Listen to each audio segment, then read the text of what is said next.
Magmerienda tayo. Nabigyan tayo ng ating kasama ko dito sa kapitbahay. I-feel ko talaga siya. Ito yung pagkain dito din na bihira namin matikman. Kaya naman, kailangan namnamin. Kailangan namnamin. O, diba, kompleto srikado siya. May alamang. May ano talaga, may nilagyan pa ni Day ng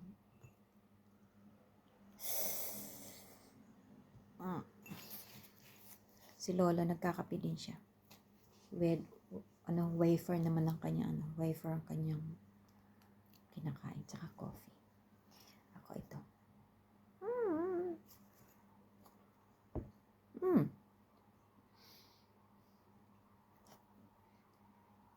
Hindi pa siya hinog. Ito yung sakto na nilulupak.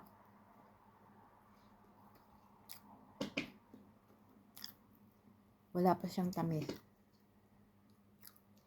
Kaya maganda talaga may sawsawa, may dut-dutan.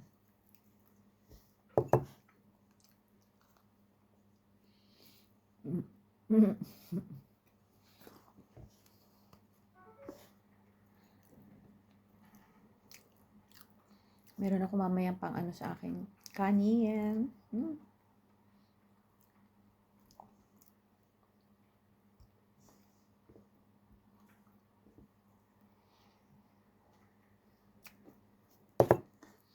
Thank you, Day.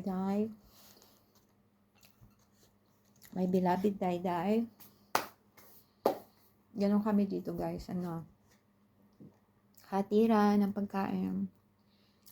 Kaya kung sino free, pwede makapagluto. Siya pwede magluto. Kanina, nakapagluto ako ng parang chicken na fritada. Kay Day yung ibang ingredients. Sa akin naman yung ibang mga tira-tirang kung ano-ano nakita ko sa ref na ingredients. Like, may soup si Lolo na hindi niya, kalahati ng soup niya na tomato soup. Yun ang ginawa kong pang nung apritada. Imbis na lalagyan ko siya ng tomato sauce, yun ang nilagay ko. Masarap siya. Kasi timplado na siya. May basil pa yun. Dinagdagan ko na lang ng konting tomato paste para medyo strong yung ng tomato, yung taste niya. Yun, masarap siya. Makikita niyo mamaya post ko. Ayun yung nakita niyo sa ganun yung itsura. Nakita ko, pinost ko siya sa my day.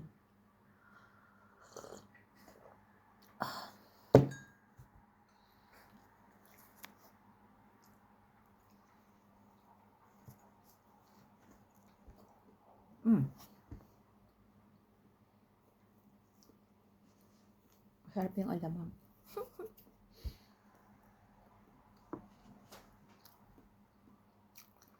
Nawala yung antok ko. Thank you, Ate Arlene, sa iyong punong-punong ng saba.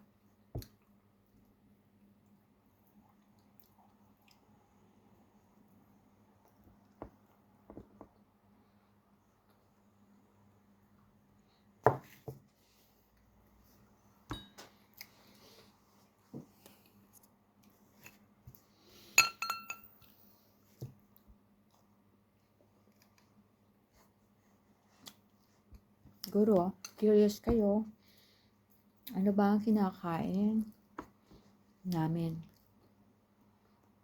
pag nasa work? Ngayon, minsan may mga amo na mabait. Libre ka.